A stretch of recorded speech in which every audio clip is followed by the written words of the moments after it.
প্রিয় শ্রোতা মণ্ডলী, মনে রাখুন, আমি আপনাকে বলতে চাইছি, আল্লাহর বান্দা মনে রাখুন, ফুরফুরা শরীফের পীর কেবলা মুজাদ্দিদুজ্জামান কুতুবুল আলাম, তাকে যখন মশারি দেওয়ার কথা বলা হলো, উনি বললেন, না বাবা, না, যে টাকা দিয়ে আমার মশারি কিনে দেবে, ওই টাকা দিয়ে আমার হোস্টেলের বাচ্চাদের চাল কিনে দাও। আল্লাহর বান্দা মনে রাখুন, বসিরহাটের বড় মাওলানা আল্লামা রুহুল আমিন রহমাতুল্লাহ আলাইহি কলকাতার একে আপনার পাক সার্কাসে একে ফজলুর রহমানের বাড়িতে উনি ইন্তেকাল করলেন। ফুরফুরা শরীফের মেজলা হুজুর পীর কেবলা ছুটে এলেন পার্ক সার্কাস ময়দানে, ওনার একটা জানাজা নামাজ হলো। আবার ওখান থেকে বসিরহাটের জমিনে ফিরিয়ে এনে সেখানেও একটা জানাজা হলো। যে অ্যাম্বুলেন্সে করে বড় মাওলানা রুহুল আমিনকে নিয়ে আসা হলো। অ্যাম্বুলেন্স গাড়ি বসিরহাটের দরবারে পৌঁছে গেল। হুজুরের লাশ মোবারক নিচে রাখা হলো। সেই দিনকার বাজারে সম্ভবত 10 টাকা অ্যাম্বুলেন্সের ভাড়া ছিল। হুজুরের ডেড বডি কলকাতা থেকে বসিরহাটের জমিনে চলে এসেছে। 10 টাকা অ্যাম্বুলেন্স ভাড়া দেওয়ার জন্য হুজুরের জামার পকেট সন্ধান করা হলো, বাক্সর ভিতরে খুঁজে দেখা হলো, আলমারিতে খুঁজে দেখা হলো, এখানে সেখানে খোঁজ খবর নেওয়া হলো, 10 টাকাও পাওয়া গেল না। আল্লাহর বান্দা মনে রাখুন, ভক্ত মুরিদ যারা সেদিন ছিলেন, কেউ বা চারানা, কেউ বা আটানা, কেউ বা 1 টাকা দিয়ে চাঁদা তুলে আল্লামা রুহুল আমিনের ডেড বডি বহন করা অ্যাম্বুলেন্সের ভাড়া পরিশোধ করতে হলো। ওই রুহুল আমিন সাহেব রহমাতুল্লাহ আলাইহি একটা টাইমে তিনি বলেছিলেন, আল্লাহ পাক রব্বুল আলামিন আমায় দিনের যে জ্ঞান দান করেছেন, এই জ্ঞান বাংলার জমিনে জিন্দা রাখার জন্যে রুহুল আমিন যদি কিতাব লিখে বাংলার মানুষের কাছে আমাকে বিতরণ করতে না হতো, গোটা বসিরহাটের শহরটাকে আমি রুহুল আমিন একা কিনে নেওয়ার ক্ষমতা রাখি। প্রিয় শ্রোতা মণ্ডলী, মনে রাখুন, তারই প্রধানতম খলিফা বসিরহাটের বড় মাওলানা আল্লামা রুহুল আমিন রহমাতুল্লাহ আলাইহি। আল্লাহর বান্দা মনে রাখুন, টাকি সৈয়দপুর নারায়ণপুর গ্রামে তার জন্ম। লেখাপড়ার সুবিধার্থে, যোগাযোগের সুবিধার্থে পরবর্তীকালে বসিরহাটের মাওলানাবাগে জায়গা কিনে তিনি বসবাস শুরু করলেন। আল্লাহর বান্দা মনে রাখুন, এই মানুষটাকে আমার আল্লাহ কত বড় আলেম দিন করে বাংলার মানুষের কাছে, ইমানদার মুসলমানদের কাছে জগৎ শ্রেষ্ঠ একটা নিয়ামত করে আমাদের কাছে পাঠিয়েছিলেন। আল্লাহর বান্দা মনে রাখুন, আল্লামা রুহুল আমিন রাহমাতুল্লাহ আলাইহি জীবনের একটা টাইমে মিশরের জামে আল আজহারের বড় লাইব্রেরিতে তিনি যাবার সুযোগ পেয়েছিলেন। ওই লাইব্রেরিতে যাওয়ার পরে কিতাবপত্র উনি পড়া সেখানে শুরু করলেন। এমন অনেক কিতাব তিনি পেয়ে গেলেন যে কিতাবগুলো পৃথিবীর জন্য বড় দুষ্প্রাপ্য। উনি ওখানকার কাট করলেন, রাষ্ট্রীয়ভাবে তাকে পড়াশোনা করবার জন্য অনুমোদন করা হলো।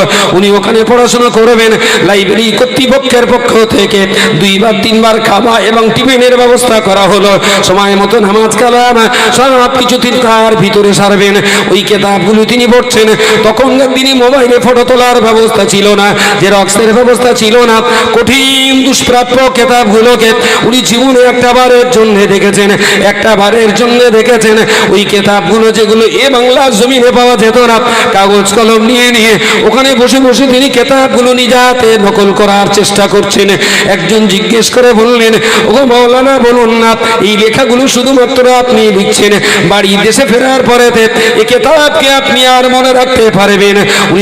উনি সেদিন আল্লাহর উপরে ভরসা করে বলেছিলেন, ও আল আজহার বিশ্ববিদ্যালয়ের এখানকার লাইব্রেরিয়ান আল্লাহ পাক রব্বুল আলামিন শুকরিয়া আদায় করে বলছি, আমি রুহুল আমিনকে আল্লাহ যে স্মৃতিশক্তি দান করেছেন, পৃথিবীর দুষ্প্রাপ্য কিতাব যেগুলো এখানে পেয়েছি, আমি নিজে হাতে আমার প্রয়োজনে টিকা টেম্পনি নোট করছি।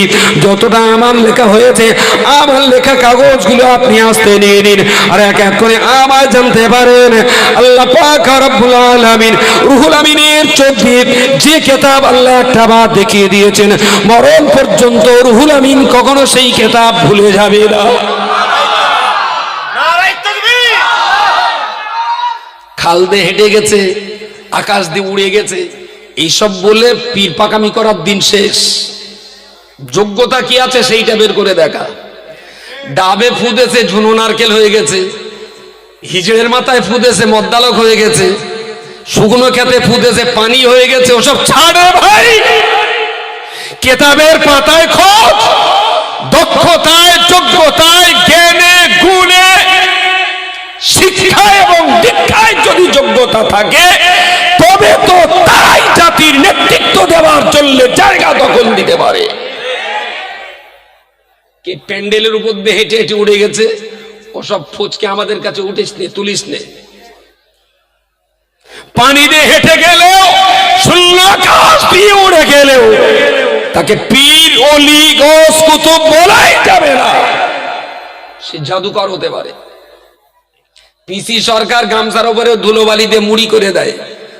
এ জমানার গাঁড়লরা দেখলি না, ওর পায়ে ধরে চুমুকে একটু বায়াত করে দাও, তোমার মতন বড় পীর আর কেউ নেই। গামছায় ধুলোবালি দিচ্ছে আর মুড়ি হয়ে যাচ্ছে। বুঝতে পারেননি? পীরের চললে কারামত শর্ত নয়, নবীর চললে মুজিজা শর্ত। পীরের চললে কারামত শর্ত নয়। পীর হওয়ার জন্য পানি দিয়ে হাঁটা লাগে না, পীর হওয়ার জন্য বাতাসে ওড়া লাগে না, পীর হওয়ার জন্য অলৌকিকত্ব দেখানো লাগে না।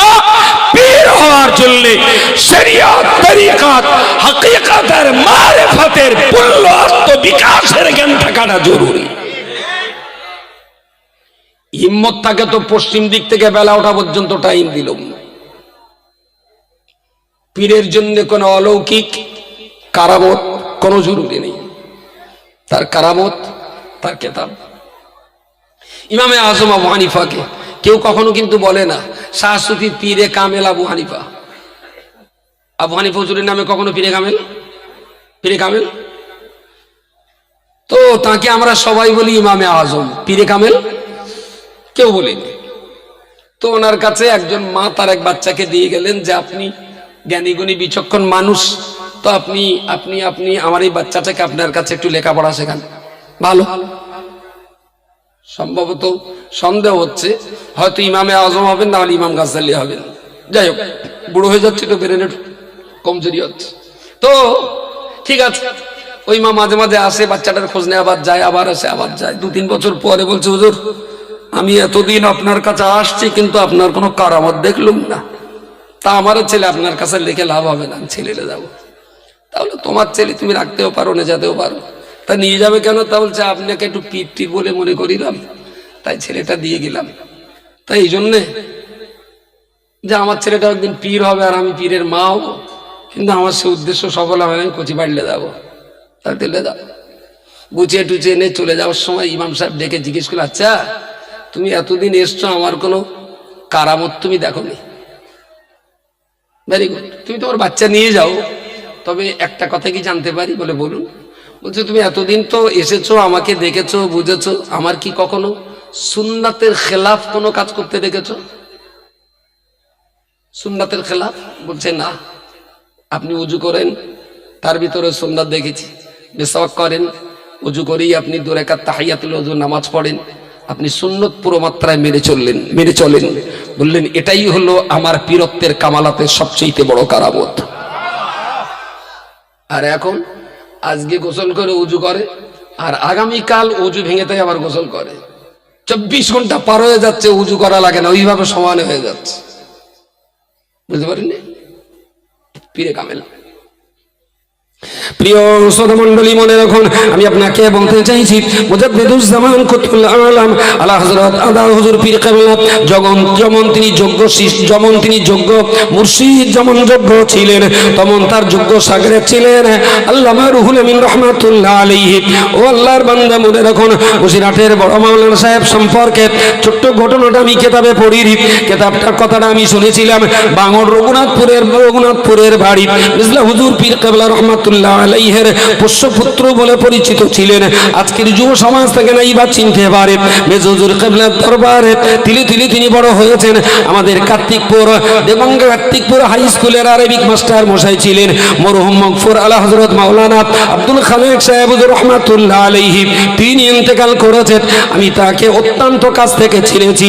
আমার 20-22 বছর বয়সে ওনার সঙ্গে 2-4টা দাওয়াতে গিয়েছি। উনি আমাকে অনেক দূরে দূরে ওনার বাইকে করে গেছি। উনি আমাকে গল্প করছেন, বলে আব্দুল মাতিন দাদু এই যে গ্রামটা তুমি কি চিনতে পারো? আমি বললাম দাদু আমার জীবনে কখনো এই দিকে আসি নাই। বোধহয় সম্ভবত গ্রামটা হবে দক্ষিণের দিকে দোষতিনা বলে কোনো গ্রাম আছে, ক্যানিং ট্যানিং ওই পাশে দোষতিনা একটা গ্রামের নাম সম্ভবত আমার মনে হচ্ছে। বলে এই গ্রামটার নাম হলো দোষতিনা। তা সে মাঠ দিয়ে গেগে একদম পুরো ফাঁকা মাঠ, একটা বাড়ি, বলতে এই বাড়ি সভা, লোকজন কিচ্ছু নেই। তখনকার দিনে আর দক্ষিণে ওই সেই ব্যাটারিতে তখন টিউ চলতো, কি করে শব্দ হবে সেই মালারটা দেশে, আর এত বড় একটা স্পিকার দেশে, উড়ির ভেতরে গাল পুড়িয়ে দিয়ে কথা বলতে হবে। তো ওখানে যে চা পানি খেয়ে বসে বলছে এই গ্রামটা চিনিস দাদু? আমি বললাম না। এই গ্রামে বসে হুজুর দাওয়াত এসেছিলেন? বলে আমি তখন হুজুরের সঙ্গে ছিলাম। খালেক সাহেব হুজুর বলছেন যে আমি তখন বসে হুজুরের জীবনে কিছুদিন সুযোগ পেয়েছিলাম হুজুরের সঙ্গে থাকা, আমি সঙ্গে ছিলাম। গ্রামের একজন মানুষ, ফতোয়া নিয়ে জটিলতা তো অনেকটা জটিলতা হয়ে গেছে গ্রামের, অনেক মানুষ এসেছেন সেই জটিল সমস্যাটা ছাড়াবার জন্য। ঠিক যেটা ভাবে দেখিয়েছিলেন যে বসে হুজুর বসেছিলেন, বাম হাতের এই অংশটা মাটিতে দিয়ে আর খাতাটা এইভাবে ধরে, একেবারেই আমরা বাচ্চা বয়সে যেভাবে লিখতে পড়তে পছন্দ করতাম,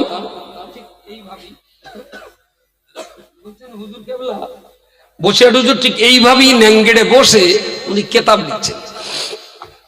আর সামনে অনেকগুলো মানুষ এসে বলছেন হুজুর একটা খুব জটিল মশলা, খুব জটিল মশলা, একটু মশলাটা শোনেন। উনি কেতাব লিখতে লিখতে বললেন বাবা বলুন। হাত চলছে, বলুন।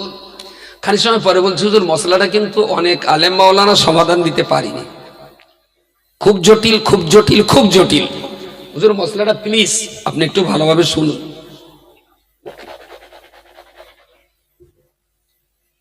উনি কেতাব লিখছেন, বলছেন বাবা বলো বলো। কেতাব কিন্তু মুখে যে বলো বলেছে, কলম কিন্তু বন্ধ হয়। ওরা যারা যত লোক এসেছিলেন মশলাটা নেওয়ার জন্য, একজন একটু যেন তিতি বিরক্ত, বললেন হুজুর আপনার এত কাজের চাপ, আমরা এতটা লোক এসছি একটা জটিল ব্যাপার নিয়ে, আপনি 2 মিনিট একটু লেখা বন্ধ করে আমাদের কথাটা শুনবেন না? তিনি কাগজ কলমে লিখেই চলেছেন, শুধু মাথাটা তুলে একবার মুখ পানে চেয়ে আবার লিখছেন। বসিরহাটের বড় মাওলানা আল্লামা রুহুল আমিন রাহমাতুল্লাহ আলাইহি ওদের চেহারার দিকে তাকিয়ে আবার কাগজ কলমের দিকে লিখতেই চলেছেন। কলম চলছে দিনের মশলার কিতাব লেখার জন্য, মুখ তাদের সঙ্গে কথা বলতে বলছেন ও বাবা মাওলানা, আল্লাহ পাক রব্বুল আলামিন আমি রুহুল আমিনকে যতটুকু দান দিয়েছে আমি চেষ্টা করব তোমাদের মশলার জবাব দেবার, তবে আমাকে কিতাব লিখতে দাও। গোটা জাতি আজ অন্ধকারের ভিতরে ডুবে যাবে। কলমাতুল কফর কিতাব আমাকে লিখতে দাও, গোটা জাতি অন্ধকারের ভিতরে হাবুডুবু খাচ্ছে। তরিকত দর্পণ আমায় কিতাব লিখতে হবে, গোটা জাতি কঠিন অমাবস্যার অন্ধকারে তারা ডুবে যাচ্ছে, আমায় ফতোয়া আমিনে কিতাব লিখতে হবে। আমি কিতাব লিখছি, তোমরা তোমাদের কথা ভুলে যাও, তোমরা বর্ণনা করবে, আমি কিতাব লিখে যাব। রুহুল আমিনের হাত লিখতে থাকবে, রুহুল আমিনের ঠোঁট কথা বলতে থাকবে, রুহুল আমিনের চোখ কিতাব দেখতে থাকবে, রুহুল আমিনের কান তোমাদের কথা শুনতে থাকবে। কানের শোনা, চোখের দেখা, হাতের লেখা, এতটা কাজের মধ্য দিয়ে তোমাদের মসলা মাসাইলের সমস্যা আমি রুহুল আমিন আমার কান দিয়ে শুনে যে জবাব তোমাদের দিয়ে দেব, আল্লাহ পাক যদি রহমত করেন রুহুল আমিনের দেওয়া ফতোয়ায় কোনো ভুল হবে না। জোরে সোরে বলুন সুবহানাল্লাহ। বলল কান শুনবে, চোখ দেখবে, হাত লিখবে, 3টে কাজের মধ্য দিয়েই রুহুল আমিনের জবাব দিয়ে যে ফতোয়া বার হবে ইনশাআল্লাহ ওই ফতোয়ায় ভুল থাকবে না। জোরে বলুন সুবহানাল্লাহ। দ্যাট ইজ কামেল মুকাম্মাল। এই 2জন মহাপণ্ডিতকে বাংলার মানুষ আমরা পেয়েছিলাম, কিন্তু দুর্ভাগ্য তাদেরকে ব্যবহার করতে শিখলাম না। তাদের সঙ্গে আমরা আল্লাহ ইন্না আউলিয়া আল্লাহ, আল্লাহর ওলি যারা হবেন তাদের সম্পর্কে আল্লাহ যে সতর্কতা অর্জন করতে বলেছেন আমরা পারলাম না। কোন জায়গাটায় পারি? প্রিয় শ্রোতামণ্ডলী, মুফতি সাহেবের কাছে বহুবার আপনি শুনে থাকবেন, আমিও ছোট্ট বয়স থেকে শুনে এসেছি। ফুরফুরা শরীফের পীর কিবলা মুজাদ্দিদুজ্জামান কুতুল আলাম আলা হযরত আবু বকর সিদ্দিকী আল কুরাইশি রাহমাতুল্লাহ আলাইহি, উনি ফুরফুরা দরবার শরীফে রয়েছেন। বিদেশি আসাম কিংবা বাংলাদেশের কিছু মেহমান রয়েছে। বর্ষাকালে প্রচন্ড মশার উৎপাত। ভক্ত মহব্বতের মানুষেরা বললেন, হুজুর যদি আপনি কিছু মনে না করেন, সারাদিনের কষ্ট মেহনত ছুটি ছুটি দৌড়দৌড়ি করার পরে ঘরেতে একটু আরাম নেবার জন্য খালি জায়গায় মশার কামড়ে আপনি বড্ড অস্থির হয়ে পড়ছেন, হুজুর যদি অনুমতি দান করেন, শিয়াখালার বাজার থেকে আপনার জন্য একটা মশারি কিনে দেব, মশারির ভিতরে বসে শুয়ে আপনি একটু আরাম করতে পারবেন। দাদা হুজুর পীর কিবলা ওই মুরিদের চেহারা পানা তাকিয়ে বললেন, বাবা আবু বকরের রক্ত দুফোঁটা যদি মশায় খায় ইসলামের কোনো ক্ষতি হবে না। আবু বকরের রক্তের ভিতরে যদি মশার রুচি আল্লাহ রেখে থাকে, সে তো আমার রক্তে তার রুচি সন্ধান করতে পারে। তুমি আমার মশার কামড়ের হাত থেকে বাঁচাবার জন্য যে টাকা দিয়ে আমার জন্য তুমি মশারি কিনে দেবে, আমি আবু বকর তোমায় বলছি বাবা, ফুরফুরা ফাতিহিয়া মাদ্রাসাতে বাংলার কিছু গরিব হিন্দুস্ত ছেলেরা পড়াশোনা করে, আমি ওদের জিম্মাদারি দিয়েছি। ওরা এখানে কোরআনের তালিম নেবে, ওরা হাদিস শরীফের তালিম নেবে, ওরা ইসলাম বোঝার চেষ্টা করবে, গোটা বাংলায় তার ইসলাম ছড়িয়ে দেবে। বাবা আজকে রাত্রিবেলাতে ওদের কি আমি রাত্রেবেলা খেতে দেব, ওদের খাওয়া দাওয়ার দায়িত্ব তো ওসিরা হিসাবে আল্লাহ আমার ঘাড়ে চাপিয়ে দিয়েছেন। সন্ধ্যা হতে চলল, রাত্রিবেলাতে লিল্লা বোর্ডিংয়ের হোস্টেলের বাচ্চাদের খাওয়ানোর চালির ব্যবস্থা এখনো করতে পারিনি। বাবা আমি আবু বকরের মশারাত থেকে বাঁচাবার জন্য যে টাকা দিয়ে আমার জন্য মশারি কিনে দেবে, আমার মশারির পিছনে পয়সা খরচ করতে হবে না। ওই টাকা দিয়ে বাবা আমার হোস্টেলের বাচ্চাদের রাত্রিবেলার খাবার জন্য তুমি দুটো চালির ব্যবস্থা করে দাও। আচ্ছা এইটা যদি দাদু হয় আর নাতি বললেন যে টাকা মাদ্রাসায় দিও না, চপ কিনে খাও, কথা বলা যায়নি। দাদু বললেন আমার মশারি দিতে হবে না, মাদ্রাসায় কোরআন পড়ে ওদের রাত্রি চালটা দাও।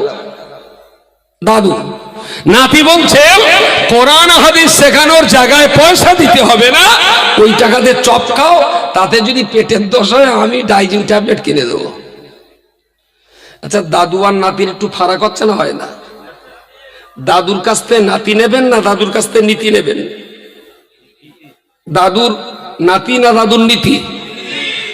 যদি নীতির ভেতরে নাতিও পড়ে নো প্রবলেম, যদি নীতির ভেতরে খালাও পড়ে নো প্রবলেম, যদি নীতির ভেতরে দাদুর ভাইপো পড়ে নো প্রবলেম। যদি দাদুকে ভালোবাসি তাহলে আগে নাতি না নীতি? আচ্ছা দাদুর ভালোবাসার জন্য, দাদুর ভালোবাসা পাওয়ার জন্য নীতি বাদ দিয়ে শুধু নাতি নেওয়ার পক্ষে কারা একটা হাত তোলেন? এই জালিমাল, এই ক্যামেরাগুলো ঘোরা ওইদিকে, এই ক্যামেরা ঘোরা, দর্শক দিকে ঘোরা, ওরে দর্শনের দিক ঘোরা, এটা করে ক্যামেরাম্যান না অডিয়েন্স। আমি আবার বলছি, আরেকবার বলে নিই, বলছি দাদু নিশ্চিত ভাবে আমাদের রাহাবার, দিনের রাহাবার, জাতির ইমাম, কমিউনিটি লিডার, সমাজ দরদি, সেই দাদুর কথা মাথায় রাখতেছে, তারই পথে চলতেছে। দাদুর নীতি ছাড়া, দাদুর নীতি ছাড়া নাতি নেবেন কারা কারা একটু হাত তোলেন। আরে আমি অডিয়েন্সরা দেখাতে বললাম, কোথায় গেছে না? ওরা কি তাহাজ্জুদ পড়তে গেছে এখন? ভাই একটু অডিয়েন্স, আমার কথা বুঝতে অসুবিধা হয়নি তো? বুঝতে অসুবিধা হয়নি? বলছি দাদুর নীতি ছাড়া, দাদুর নীতি ছাড়া নাতি নিয়ে চলবেন কারা কারা একটু হাত তোলেন। হাত তোলেন, হলো না। নেক্সট। আচ্ছা দাদুর নীতি সহ যদি নাতি পাই, দাদুর নীতি সহ যদি নাতি পাই, কারা কারা হাত তোলেন?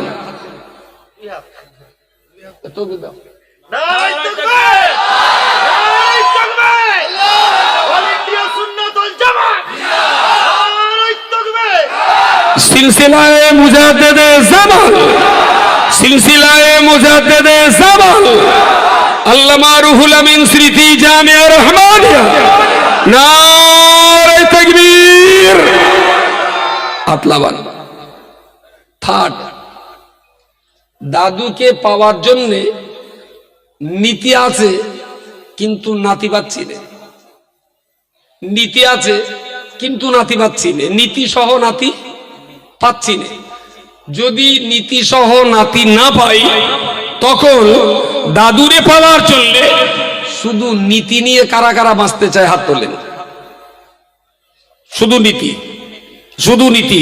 যদি নাতি পাই, নাতি সমেত নীতি, যদি নাতি আর নীতি দুটোর ভেতরে যদি নীতিটা পাই তাতে কারা কারা হাত তোলেন, শুধু নীতির উপরে কারা কারা? নারে তাকবীর। আদলাবাদ শ্যাল কটা কদিন একটু চুপ করছিল, কালকে তা আবার লাগুক। অনেক অনেক সব চুপ করছিল তো কালকে তা আবার একটু করুক। প্রিয় শ্রোতা মণ্ডলী, মনে রাখুন, আমি আপনাকে বলতে চাইছি, আল্লাহর বান্দা মনে রাখুন, ফুরফুরা শরীফের পীর কেবলা মুজাদ্দিদুজ জামান কুতুবুল আলাম, তাকে যখন মশারি দেওয়ার কথা বলা হলো, উনি বললেন না বাবা, না না, যে টাকা দিয়ে আমার মশারি কিনে দেবে ওই টাকা দিয়ে আমার হোস্টেলের বাচ্চাদের চাল কিনে দাও। আল্লাহর বান্দা মনে রাখুন, বসিরহাটের বড় মাওলানা আল্লামা রুহুল আমিন রাহমাতুল্লাহ আলাইহি কলকাতার একে আপনার পাক সার্কাসে একে ফজলুর রহমানের বাড়িতে উনি ইন্তেকাল করলেন। ফুরফুরা শরীফের মেজলা হুজুর পীর কেবলা ছুটে এলেন পাক সার্কাস ময়দানে, ওনার একটা জানাজা নামাজ হলো।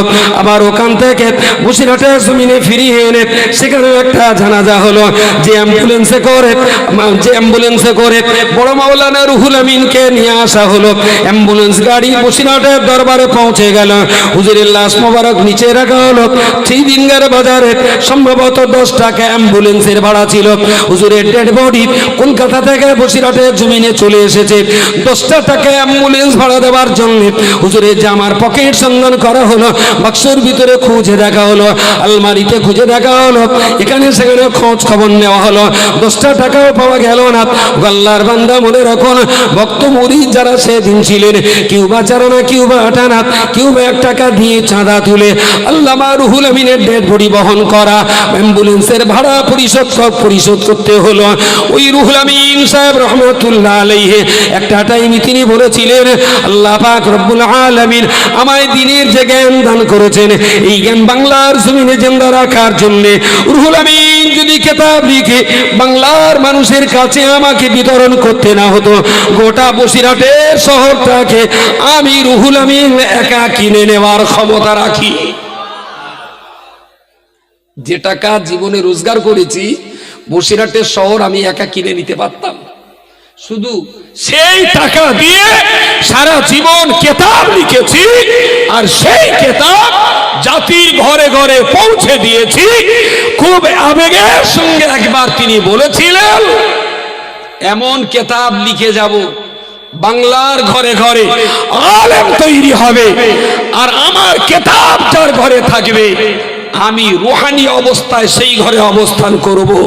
কোন গোমরাহির দল সেই বাড়িওয়ালাকে গোমরাহি জাহান্নামী বানাতে পারবে না। নারায়ে তাকবীর, নারায়ে তাকবীর। যে আল্লাহর হাতে আমার জান আর মান, সে আল্লাহর শপথ, আব্বাজি মরহুম শামসুর রহমানের লাইব্রেরিতে যদি আল্লামা রুহুল আমিনের 95 খানা কিতাব যদি না থাকতো, শামসুর রহমান তার বেটাদের মাদ্রাসায় পড়াবার জ্ঞান হাসিল করতে পারতেন না। আব্বা মাওলানা পাস ছিলেন না, টাইটেল পাস ছিলেন না, তিনি কোরআনের হাফেজ ছিলেন, কিন্তু জীবনে এমন একটা দিন আমি দেখিনি যে আব্বা তক্ত বসে আছেন অথচ হাতে কিতাব নেই। শামসুর রহমানকে এই হালাতে কোনোদিন দেখিনি যে আব্বা শুয়ে পড়েছেন অথচ রুহুল আমিনের তরিকার দফন কিতাবটা তার হাতে নেই। জীবনে যা লড়াই করেছেন সিলসিলার জন্য, এ জাতির জন্য, এই কমিউনিটির জন্য, দাদা পীরের এই নীতি আদর্শকে টিকিয়ে রাখার জন্য আব্বা জিন্দেগিতে যত লড়াই সংগ্রাম করে গেছেন, এই লড়াই আর সংগ্রামে রুহানি শক্তি এসেছে রুহুল আমিনের কিতাব থেকে। রুহুল আমিন সাহেবের কিতাব ঘরে ছিল বলেই শামসুর রহমান সাহেব মরহুম স্বপ্ন দেখেছিলেন ছেলেদের মাদ্রাসায় পড়াতে হবে। তাহলে হাফেজ হওয়া মানে তো গাদার সমান, শুধু কোরআন বই বেড়ায়, কিচ্ছু বোঝে না।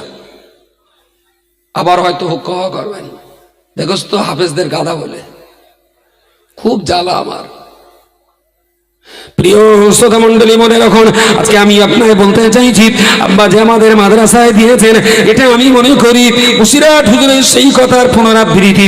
বসিরহাটের বড় মাওলানা আল্লামা রুহুল আমিন সাহেব রহমাতুল্লাহ আলাইহির তার ইন্তেকালের 80 বছর পরেতে, তার মৃত্যুর 80 বছর পরেতে তার রুহানি দোয়ার বাবার কথা, তাহলে আমার বাবা কেন আমাদেরকে মাদ্রাসায় দেবেন? আল্লাহর বান্দা, মনে রাখুন, বসিরহাট হুজুর বলেছিলেন এমন কিতাব রচনা করে যাব, বাংলার ঘরে ঘরে আলেম তৈরি হবে।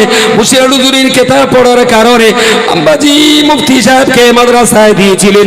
বসিরহাট হুজুরের কিতাবে রুহানি দোয়ার সেই বরকতেই তার বাবা যেমন তার বেটাকে মাদ্রাসায় পড়িয়েছেন, আবার সেই বেটাটা লেখাপড়া শিখে এই যে সুন্দর বাজার বসিয়েছেন।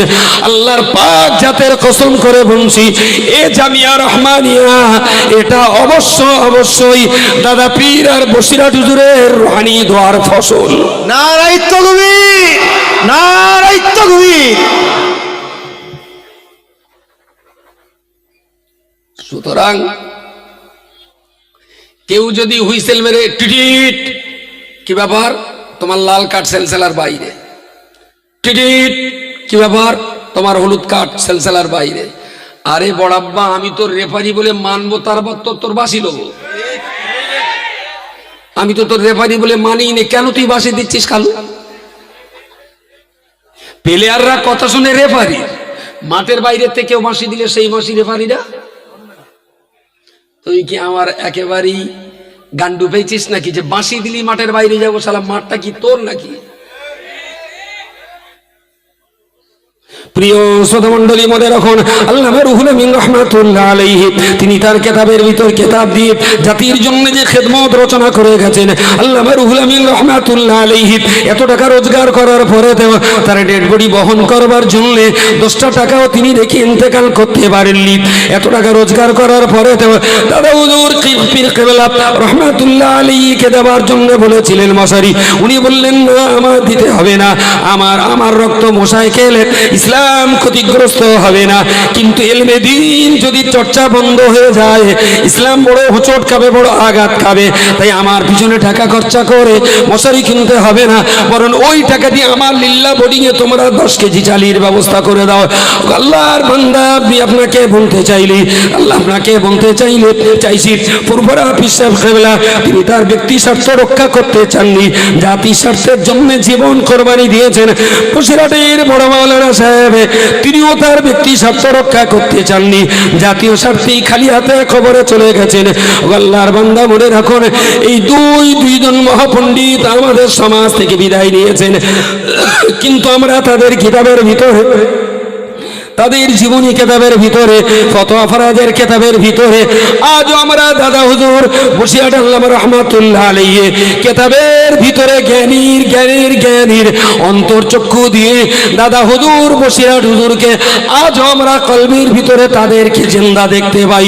জোরে সোরে বলুন সুবহানাল্লাহ। প্রিয় শ্রোতা মণ্ডলী, তারা দিনের মেহনত করেছিলেন বলেই আজকের দিনের এই বাজার। অস্বীকার করার হিম্মত আছে কারোর? তো তারা দিনের মেহনত করেছেন বলেই এই সুযোগটুকু আমরা পেয়েছি দিনের খেদমত করার। এই মুহূর্তে জামিয়া রহমানিয়ার, আমি সেই জামিয়া যেবার প্রতিষ্ঠিত হয় বলেছিলাম জমির সীমানা ঘেঁষে কলা গাছ লাগিয়ে দেব, মনে পড়ে? জমির সীমানা গেছে কলা গাছ লাগিয়ে দেবো। এই লোকটা আমার কাপের ফতোয়া দেবে, আর এই কলা গাছের ছেড় চালা সীমানা ভোগ করে ওর বাড়ির ভেতরে গিয়ে কলার তেড় ছাড়বে। বুঝতে পারেননি? আমারে গাল দেয়, কিন্তু বাড়ির বৌমাটা আবার মুফতি সাহেব ভক্ত, লে ঠেলা সামলে। এবার